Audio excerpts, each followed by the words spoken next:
Talk about your intersectionality, the recent buzzword which refers to the interconnected nature of such social categorizations as race, class, and gender, and their related systems of discrimination or disadvantage, has undoubtedly increased in popularity during the 21st century. But that said, few real life scenarios speak to the concept of intersectionality as compellingly as the extraordinary 19th century case of William and Ellen Craft.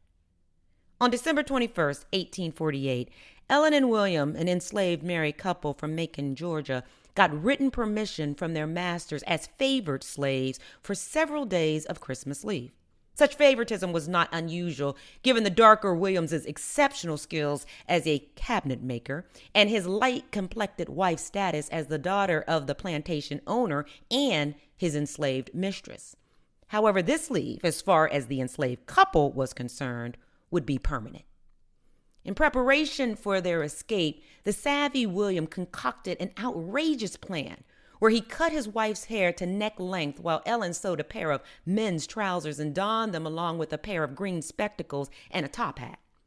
Further embellishing her on-the-spot transition, Ellen wrapped bandages around much of her face to hide her smooth skin and put her right arm in a sling to avoid having to sign any papers required at hotels or other establishments.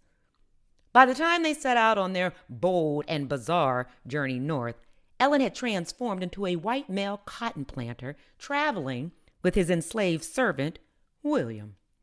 For 4 days, despite some hairy moments where their true identities were almost revealed, the brave couple, who as favored property had been allowed to save some earnings while enslaved, traveled first class on trains, stayed in the best hotels, and even dined with a steamboat captain. On Christmas morning in 1848, William and Ellen Craft successfully reached Philadelphia and freedom by way of one of the most ingenious escapes from slavery in American history. But the story doesn't end there.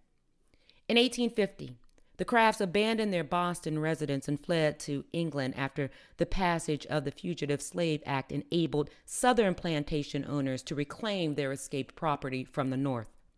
A decade later, while living in London, the Crafts chronicled their bold escape in the book, Running 1,000 Miles for Freedom.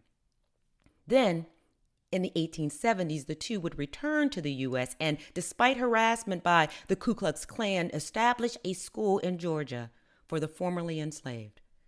In tribute to the Crafts and their bold rebellion against American slavery, SCAD Museum of Art in Savannah, Georgia, has produced the documentary 1,000 Miles and Counting, which recounts their daring escape through the mouths of the couple's current-day descendants. In an historical irony, the Crafts' escape route passed through the central of Georgia Railway Depot, the same location where the SCAD Museum of Art stands today, with its lobby adorned by a commemorative medallion honoring the 19th century couple.